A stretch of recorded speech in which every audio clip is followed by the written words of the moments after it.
to Corked Stats. Corked Stats. From Wall Street to Main Street to 161st Street. Fantasy, betting, and game theory. Alrighty, first football draft stream of the 2026 season. Of course, Underdog moves so hot and heavy. The second I jump in, this draft is getting ready to go. All right, let's do it to it. Who am I? The girl named Sugar. Big Johnny Stud. Follow me up on Twitter at John Legaza Flow. Sharper than a damn razor. Got the big board up. Let's do our friends a solid and hide those names. Again, you follow me on Twitter. That'll bring you over to Substack, where $2 a week. Get your 5 pounds of shit in a 2-pound box. Sorry, doing a little bit of the stammer thing. Wasn't quite ready. Again, basketball moving so hot and heavy right now. Really excited. This is my first draft of the year. If you sign up to the Substacks, we have color-coded, uploadable best ball ranks. Of course, this thing is moving fast as shit. I'm going to actually show those really quick. Those are up on the board if you're following along. Again, just all the stuff that you need with all the pertinent fantasy stats all at once. Fantasy points per game, attempts, yards, and TDs. I'm going to add projections when that shit is ready. Yeah, let's go. I mean, I'm so psyched for football. I know I'm like the MLB guy, but the best ball bros, I don't know. Like they say, if you can't join them, beat them, I guess. All right, let me pop back over to that other tab. Of course, I am still getting used to my best ball brain going on. All right, I think there we go. Draft pretty much going maybe how you'd expect. You know, all the big names in the first round. I try not say break ADP, but go too far off of course to start. I'm just getting my beak wet here. I like to battle test my own ranks. Make sure that they're up to par. The goal is to be able to leave them on auto, you know what I mean? And just kind of draft. DK would have to institute some kind of conditional thing. And if you follow my work, thank you. If not, the Twitter handle and the Substack, there's like a free look at everything. You know, I'm not trying to blindside anybody. Get a look at what's going on. Because, you know, these markets are really moving fast. I think you want to be using ranks. If anything, I'm doing the job of cleaning out all the bullshit. What I was getting at is I generally rank in positional tiers. At the top, it's, you know, it may be mixed and matched by position. But then afterwards, it really kind of settles into the way that I want or think people should be drafting, or grab somebody from this group, grab somebody from that group, and then you could follow the rankings or know that if somebody is one or two people off, then that's a perfectly fine direction to go in. Again, everything pretty much going according to plan here. I like that new picks away line that they added. Shout out to Underdog. I also love that they've added that my rank next to ADP so you could flip back and forth between, you know, where the market is and where we might be. If you jump onto the stack, your ranks will update in real time with my own as I clean out injuries and move stuff when we get player news or just, you know, opinions change or the market changes and we don't want to be too high or low depending on the diversity in portfolio we're trying to build. That's something I'll probably address on its own. And it always is such an interesting conversation on how diverse you want to be. And I'm not sure there's an actual answer because you'd need to know who's going to get hurt in order to do that.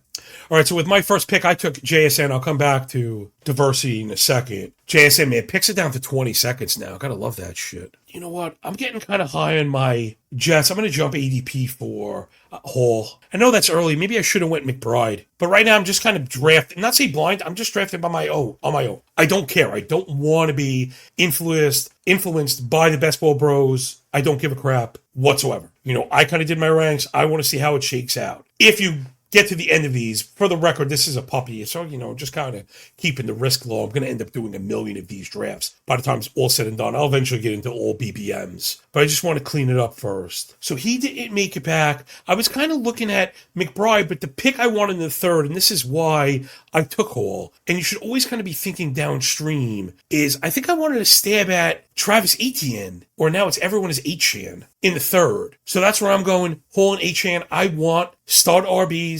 New Orleans on the tick up. They believe they found their answer at quarterback with Tyler Shuck, who I like is actually running a little bit. It makes a good pair with Etienne also, who's shown chops on both sides of the ball. People are going to bitch about efficiency. That's one thing that totally changes when you move. I don't know what kind of creativity we're going to see in the Saints run game, but I do think he's in line to basically dominate workload. I got to bring up the depth chart for the Saints right now. I'm not even sure what it looks like. I mean, Kamara's still floating around. Who cares? we actually want him there. Then Kendra Miller, but returning from injury. Devin Neal the same. Ty Chandler is out there. Like, there's not a really big threat for work. And remember, the days of the 35 touches a game, that shit's long gone. So you're just looking for the vast majority, but also the best split into high value touches. And I think A-Chain is all of that. Again, I think he's going to be the feature back. I love the fast track there and all the fast tracks as you get into the weeks where, scoring matters. I always have my question marks about the defense of the NFC South as it is. But really all that's to say, I think right now, as I was doing my ranks, I want to be RB heavy. It doesn't mean you need one in the first. I wasn't going to jump over JSN, Jamar Chase, or Puka, for any of the other first round backs. I'm just noticing that James Cook went in the middle of the first, and I didn't know I didn't realize that was a thing. So, shame on me. That's a little bit too early for him, in my opinion. I'd much rather have the JSN, the pure alpha receiver who can move around. I mean, he's pretty much matchup proof. He's pretty much split proof. He's a part of every game plan, meaning if they got ahead, it's on his back. If they're falling behind, they're going to catch up through him. To get him at the 3 kind of feels like a steal, but Gibbs and Bijan belong at 1, 2. So top 3 picks are going to be awesome. If you end up with 3, like I did here, I think you want to go running back. I'm trying to get away from the temptation of the onesie, right? They're going to be singing that siren song, and it's been a killer for me. Not to say necessarily overdraft, but to prioritize quarterbacks and tight ends. One, you have to make sure that the rest of the pack doesn't keep up with you, or that blows the whole thing out of the water. I'm on the board again. I'm looking at Jameson Williams, Terry McLaurin, Jalen Waddle. I guess they all have some flaws. I think I'm going to go Waddle to dominate all the underneath stuff for Denver. I know we're a little bit worried about the Knicks return, but even with the backup, I think the slot receiver is probably in the best hands. Waddle, a good combination of ceiling and floor. Maybe the ceiling is a little bit lacking, especially depending on the Knicks stuff. I think that's going to be baked into a 4th round wide receiver price. I was hoping for Ladd McConkey to fall back, though. I think the Chargers just brought in Njoku, which is going to put a little bit of strain with a guy like Gaston already there. I was hoping maybe Loveland would fall back to me. He did not. But I'm also trying just not to prioritize the onesies. I think that's where that's where I've at least lost. Because again, the field, that's what I was mentioning. You need the field to not keep pace with you. Man, I already had my eyes on McLaurin at the pick before. I think I'm going to go back to him. T-Mac kind of wide receiver 1 profile. We get Jaden Daniels back. I want to not be so focused on what's happened in the past and,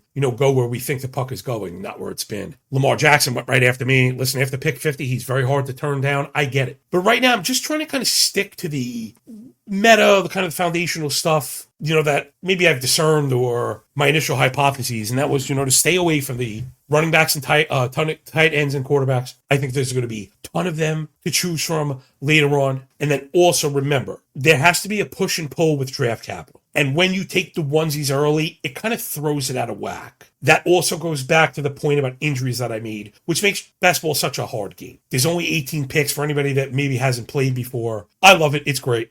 You get to have your football brain on. It's a puzzle that you can't miss out on because someone else can outwork you in season. For us that are busy doing baseball or even doing family or both, fantasy can be tough in season. So best ball, here it is. That's it. They even have low price points like this one, the puppy. They have $3 and $5 contests to pay several $1,000s up front. Up top, granted, it's a lottery ticket. You probably need to play volume. Most people are. To that point, I was listening to my guy, Pete Overzet. He works with me over at Barry Fantasy Life. Or I should say I work with it. I work with him from the bottom of the totem pole. But the number of people who draft either on mobile and or without ranks is basically staggering. So where I wasn't sure if you had an edge using my ranks immediately, you absolutely do. Just based on staying with the trend, because the ADP is not going to move as fast as, our altered opinions with new data or more research, and just eliminating the injured guys. It's shocking how often and where these guys get drafted. We're 2 picks away. I have my eye on one certain pick. Now, I know it says live, but I'm not actually live. I wanted to make sure I didn't botch this in real time. My guy is probably not going to be there. I'm one away, and I'm starting to sweat. He went, of course. I got sniped on Bashal Tootin at 69. That was the back I was hoping for. You MFer. Won't call him out, but I get it. That was my pick as well. I think I'm going to go with his teammate and Parker Washington, who we saw the top side from. And it's hard not to be worried about the wide receiver depth chart in Jacksonville. The Travis Hunter thing, listen, you could keep trying to make that happen. I'm not going to. Brian Thomas, we've already seen fail and could be moved on. Where I really think it's Jacoby Myers and Parker Washington. We love the environment. We like to step forward from the QB, have Cohen at the switch. So I think there's a lot there to like. Things are starting to dry up a little bit. We're now in the 7th. I'm thinking about QBs. Man, Caleb Williams is out there. He might be a little bit hard to pair. Maybe we could find something later on. But I think I'm going to go with Caleb because you're going to get a little bit of running. You're going to get a little bit of everything.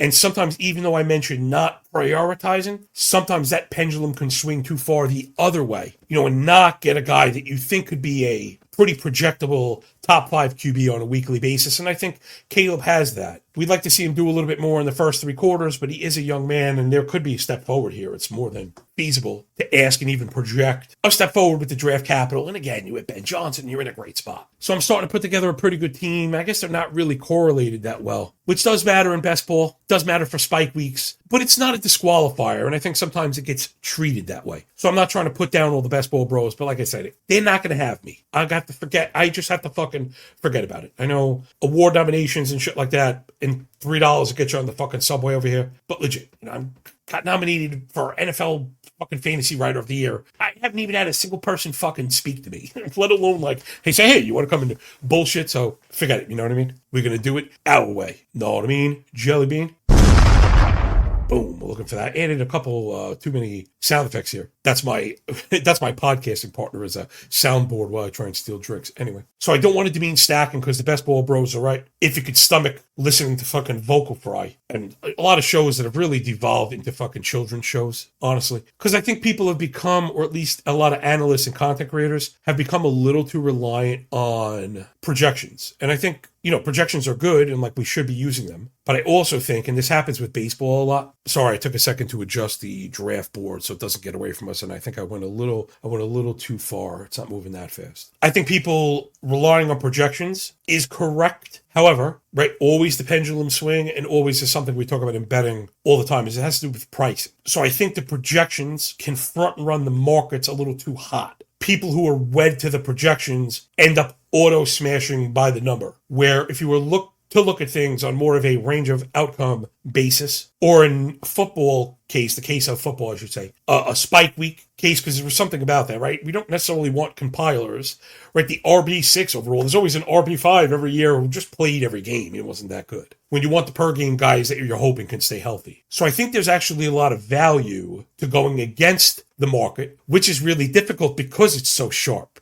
Now, I'm getting into where I had my quarterbacks if I didn't have one, but I do. And I'm starting to look at tight ends. There's one left that I want, and I'm worried I'm going to get sniped again by the same dude. I did not. He fell. And though I'm worried about the QB situation greatly, I think Harold Fannin has shown he's a smash for a tight end 1. So I've got my onesies filled in, but I waited, until 7 and 8 to do it. Caleb and Fannin. Again, more back end guys, but I'm not trying to punt it. But what I was getting at, I don't think I summed it up properly, is when you prioritize the onesie positions in best ball, and you're looking at things in terms of draft capital because there aren't enough spots, 18 spaces, you can only take one more tight end or one more quarterback. That's what I was getting at with having to be able to predict injuries in order to prioritize these guys. So I think this is the point that is not necessarily being made in the best ball space right now, that I know people do take their hard stands on it. And I've usually been a running QB, elite QB guy, and it hasn't served me that well. Okay, I'm going back to running backs. I really like Corum here in the 9th. We've seen the Rams start to get away from Kyron, who I think is being overdrafted a bit, into what maybe feels like more of a committee to me. Damn, I can't really swap back and forth with the draft board of my stats. I wanted to show off some of the stats, the advanced stuff that you get when you sign up to the Substack. Forget all the baseball. Just go look. If you're into baseball, it's every goddamn thing you can think of. This is included with it. And once we get into the regular season, I do a column at The Athletic for waiver wire. I started doing my in-season fantasy stuff, even though I knocked it a little bit. I like to play fewer leagues for higher money. That's just my style because of the time. But again, I'm all about time and saving you that. But best ball ranks always updated, risers and fallers. I'm going to be doing some articles, but then I also do weekly projections with all the advanced stats and stuff. EPA, man, success rates. Very hard to get it for as cheap as I offer. Remember, it's $2 a week, but if you sign up for the full year, you get the last month for free. So it ends up being $88 a year. If you're at all serious about this shit, like betting football player props, high stakes fantasy, like this is absolutely going to be worth it. Plus the show, we're doing game by game breakdowns. If you are unfamiliar with my game, oh man, I'm telling you, I'm really psyched. Oh yeah, let's go, man. This is not madness, baby. This is Sparta! In case you are unfamiliar, we are fantasy and betting's version of 300. Give the book nothing, take from that bitch everything. All right, I should probably be paying a little bit more attention to the board now, right?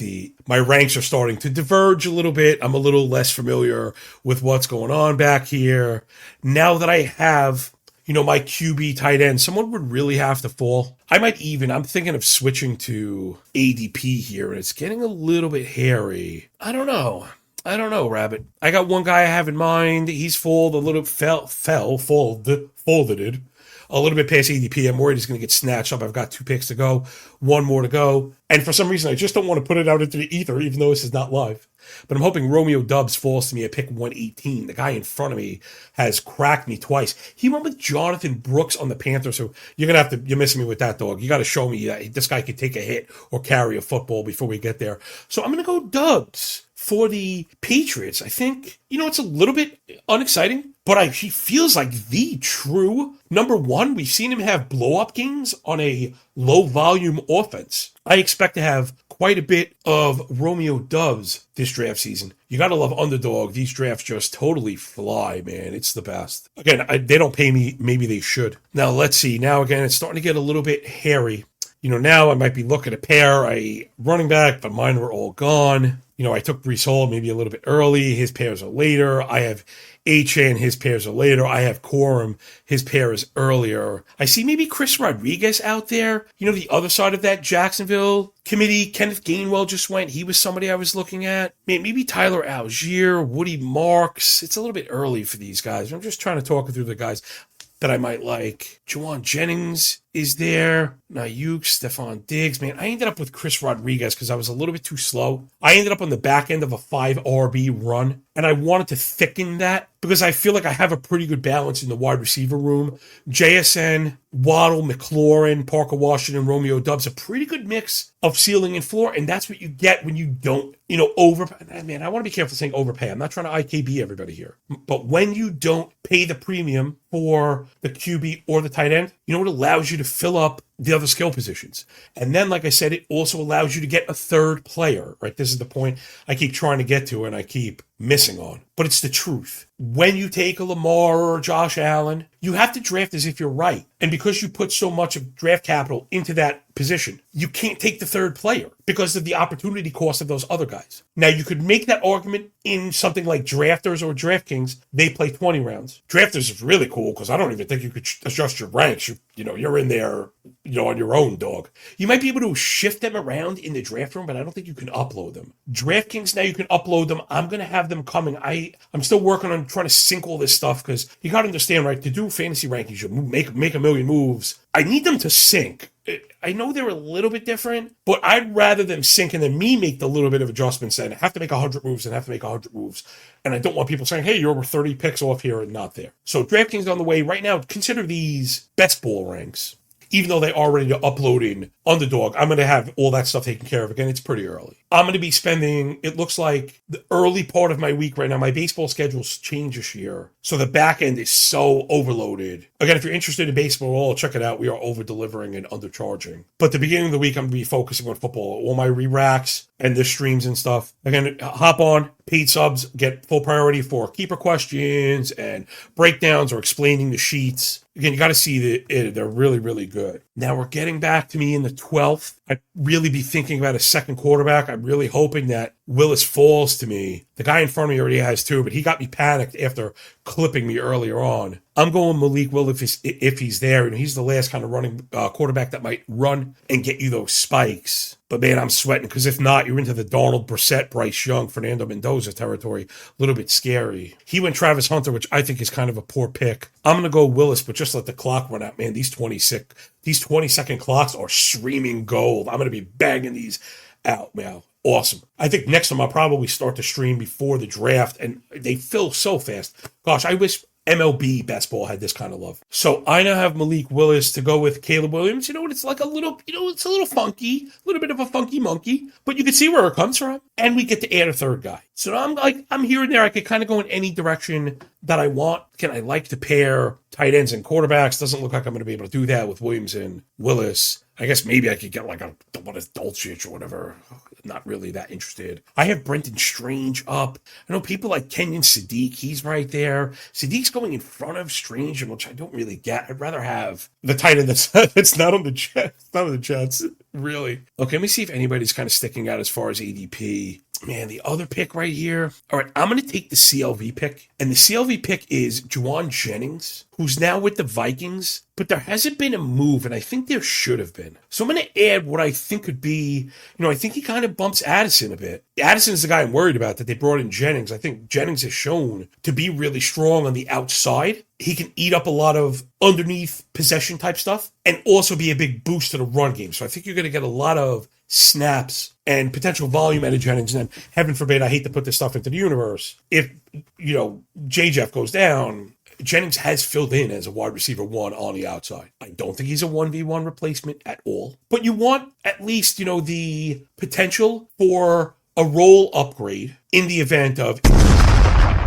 That felt about right. So this team is filling out pretty nicely. I don't have a very good late backup plan right now. I'm just kind of looking for players that I think I want to roster. I've got 2 quarterbacks. I'm not going to pay up for backup tight ends. That just is what it is. Players that kind of stick out. I think the one that stuck out, it just went. Okay, Sadiq just went with Strange. That was kind of to be expected. For some reason, Tyler Algier is all the way back here. I guess people are not digging the love thing. But I don't know. He could be the touchdown guy. If you're stealing touchdowns from Bijan Robinson, I'd imagine you're stealing touchdowns from a rookie. So if Algier makes it back to me, that's where I'm going to go. I also like Dylan Sampson back here, right? You have some injury concern. And with Judkins in front of him, but, it's a long season. They like to run. He's really talented. I wonder if I should take the stab on Mendoza over Sampson. I'm definitely going Algier if he's there. I wonder if there's another tight end that maybe I like.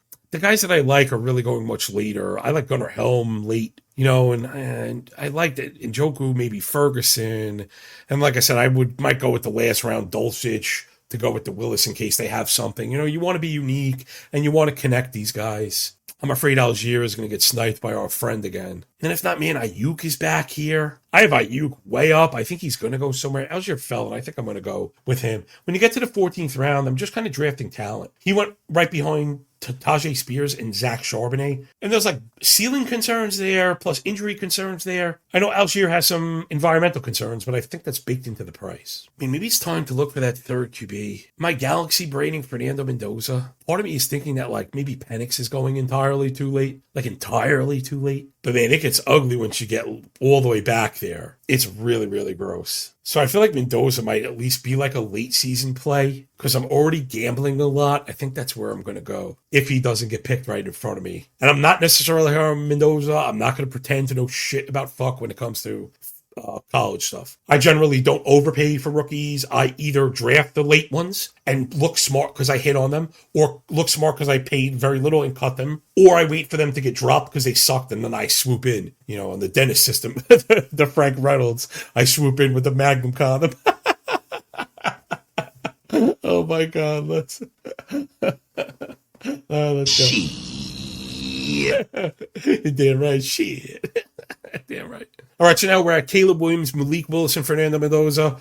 I don't know if I would call it YOLO, but I'm asking for a lot. I have to hope Williams is my rock. he's been really good. You get a rushing floor, and you're looking for spikes from Willis and a back end surge from Mendoza. Running backs, Brees Hall, Travis Etienne, Corum, Chris Rodriguez, and Tyler Algier. I'll tell you, I like that a lot because I like the TD equity in particular on underdog. And I know I did kind of brush past sinking ranks between sites, and there should be a difference with half point and full point PPR. But to me, that's what the difference are. It's the biggest moves are the RB2s that get TD equity on underdog. Where Rodriguez and Algier, as much as we want Bashal and Love to be things, could be things and still lose all the TDs. And like it or not, that's a hard reality. Rodriguez and Algier are both proven to be able to get tough yards. Algier last year, I can't believe he had almost a half a fantasy point per snap last year. And even though it was low volume and the low attempts, again, that's what I was saying, because he could get tough yards and was able to pull off a 44% success rate, which again is not like the best, but it was a half against 8-man boxes. Half of his attempts were against 8-man boxes. He's tough, has a nose for the end zone. That is a skill. So that's all stuff that I get. I have, fantasy points, obviously, points per game, obviously, but points per snap, points per touch, all the rushing stuff, yards before contact, yards per attempt, EPA, success rate, explosive, how many 8-man boxes, how many negative attempts. I love that. Then, passing stuff, both sides for receiving for the running backs, yards per route. Of course, target rate, all that shit. It's a little more detailed for receivers, whopper, slot, zone, EPA, all the things that I think matter. Plus all the goal line stuff, which again, high value identification is a major thing in fantasy. Gosh, these drafts are so fast. Could you believe where 33 minutes in the draft is almost freaking done, man? It's just crazy. All right, now I have to go back again to looking at who I'm going to pick. I have no idea. Again, it's probably tight end time. I don't want to get clipped on Dulcich. I'm going to need a third, don't I? Probably waited a little bit too long. I wonder if Njoku is the play right now. I also really like Terrence Ferguson, but man, that's like a tough sell because of all of it. So, okay, it is early. All right, everyone else has two tight ends. I probably didn't have to go for Dulcich. You know what? Okay, I'm going to go with Kayshon Boutte. One, I like the New England offense. I think it's being undersold, and I already have that Dubs piece. So in case, not to necessarily say it's like a handcuff, but in case the Dubs thing doesn't work, Boutte could be that, the vertical guy anyway. I don't think Dubs is going to be the vertical guy, but he has been very good in the red zone. And I think New England needed a reliable piece. I don't want to get back into Dubs too much. I think he's a better receiver than people gave him credit for because Green Bay was always so low volume. So I dropped back on Dulcich because, and this is basic strategy, but again, if you're a beginner and you're anywhere near the turn, I felt like it was worth gambling that everybody between me already had two tight ends, that they were going to reach 20 picks for a guy like Dulcich. So I'm really hoping the Dulcich pick falls. If not, I'm going to go Njoku. He did fall, and he should have. So I'm going to go with Dulcich in the 17th. Again, it's a smidge early by ADP, but depending on, seeing where I am on the clock and on the draft board and where it would cost me. Now, a part of me is like, oh crap, I wonder if I made a mistake. I made a quick shift at the end. You can't see that I did it. And I did it and it worked. I pushed up Braylon Allen over Dulcich. I'm going to let the market overpay for Dulcich. Right at the end of the day, I'd rather pay ADP for my running back handcuff than overpay for, again, what is like a risky kind of tight end on a team we're very iffy about with a quarterback that is a little bit unproven. Although I like him. We just like to be honest. And I didn't want to come off like I'm the type to be scrambling and smashing, like nervously picking. But I did do it in this case because I wanted one more RB to make the decision that there aren't enough tight ends to go with three. I generally would have went with three. But I think Fannin is going to get enough tight end 1 week, and hopefully Dulcich is the right complement. If I sucked anywhere, I think that's what it is. Maybe not being aggressive enough on my tight end too. I'll take that loss. Again, Fannin could be the breakout pick. He already showed it in his rookie year. I mean, the stats are just ridiculous. Here, I'm going to bring him up with a quick search on my page. Fannin as a rookie, nearly, almost 200 fantasy points on like a crappy team. 0.43 fantasy points per route. I mean, he had over 100 targets. That's almost 7 targets a game, almost 25% target per route run, 1.7 yards per route. I mean, you love this, man, from a freaking tight end. And he was in the slot. He had almost 12 slot routes per game, 2.5 slot targets, 1.5 slot catches, 14 slot receiving yards per game and 7 total slot touchdowns. So I'm going to need Fannin to continue that versatility, regardless of the quarterback. Hopefully with one of the 18 quarterbacks they have, one of them is good and knows to throw it to their best player. But yeah, that's one of the calculations that happens with that whole onesie thing I was talking about is when you drop back, there's a point in the draft where these tight end picks are a lot of zeros, and it's just what it is. Not like maybe I could have taken like a Jake Tongs, right, to hope to get out of the box hot with Kittle, and like maybe he has a setback or is slow to return or doesn't come back 100%. We've seen him perform. Again, I like Ferguson, but Parkinson's also out there, and I don't know which way the Rams are going to go. They love to split it up. Those guys are very hard to decide on a per week basis, and then it's all choppiness. Guys that are Boston have kind of sucked. So Njoku went, Dawson Knox went again. That's like, you're really kind of scraping. I don't think Njoku is garbage. Oh man, Gesicki went and I almost had like a palpitation. So Dulcich fell back to me and I made the picks that I want and that'll do it. So that was the very first underdog draft of the year. I'd like to thank anybody that kind of stuck around and watched. Oh, you know what? I could ditch the board. I could show you some of the tools. So again, please press the like button. That shit matters more than it should. Check out the Twitter handle and the Substack. And the football stuff is robust. I have samples of all last year, so you can see everything you get. It really is robust. Weekly projections for every slate, by the way, too. So I project showdown projections plus optimal 150s for DraftKings. I had trouble formatting FanDuel. Every year's a little bit different, but you get the stuff that you see on the board right here. Uploadable ranks, all color coded. These go right into the Machina with all the critical stats. But then if you want, we also have all the advanced stuff. This is team defense. I mean, again, everything. EPA and success rate, all the drive efficiency stuff, drive difference, TOP per drive, scoring drive, percent, explosive play rates, all the rush stuff, before contact, after contact, all the pass stuff, EPA per reception, per catch, 20-yard catches, defensive stuff, pressure section, slot section, man zone stuff, defensive alignment, 3-4 nickel with the EPAs on those. You get an idea schematically how teams perform, their defensive back schemes as far as percentage goes. Good luck getting your hands on all this shit for less than $2 a week. It doesn't really work that way. Football data is being gate kept like a mofo. I pay a lot of money for it too. I'm kind of investing that people are wanting to invest back in me. Same on offense. You get all that stuff. We're going to time split it once it starts, L4, L6, L8 or whatever. And then the player stuff as well. QB, all the stuff that I was kind of quoting a little bit. Dropbacks, EPA, off target, completion, all the regular stuff, air yards per attempt, first down per attempt, of course, sacks plus interception percentage, target rate by percentage plus totals, the scramble stuff, the run stats, deep stuff, play action stats, pressure rate, running backs, all the same work on both sides of the ball. End zone stuff, high value stuff, pass catcher, same thing. All of it, I'm just kind of scrolling. If you end up catching this on the audio, check out the YouTube stuff, press the like button. You can see on the video how we rock and roll. And then really the piece de resistance is all the differentials. These take a lot of work. They're very hard to get your hands on. And again, the time that you would spend doing it, you might as well just pay me fucking $2 for real. If you're into betting, I think this is a big separator also. Plays per game differential, yards per play, EPA per play differential, EPA per dropback, yards per pass attempt. That's a big one. Point per drive differential, explosive play differential, average third drive distance. I tested out all the things that matter the most and I present them for you, and I make it all simple and it's all formatted. It's all there, all for you. Right here waiting for you. So by the time that I'm singing, it must be time to get out of here. So enjoy the games, enjoy the day, and when we're done with the book, enjoy the pay. If you're new, bienvenidos. Check out the baseball stuff, check out the Twitter, check out all the fucking socials and all that dumb stuff. And help me get this channel where it should be, because the best ball content just doesn't feel like it's for adults right now. I feel like I'm being spoken to like a child. The deeper theories get pushed to the side. I don't know. There's too much agreement, not enough statistics. I want a little bit of the numbers that we used to get that we don't get anymore. We get more like everybody's agnostic to fucking everything. No one cares about everything. It's very weird. It's like we're in the fucking woke best ball era. All right, so we're making fucking best ball great again.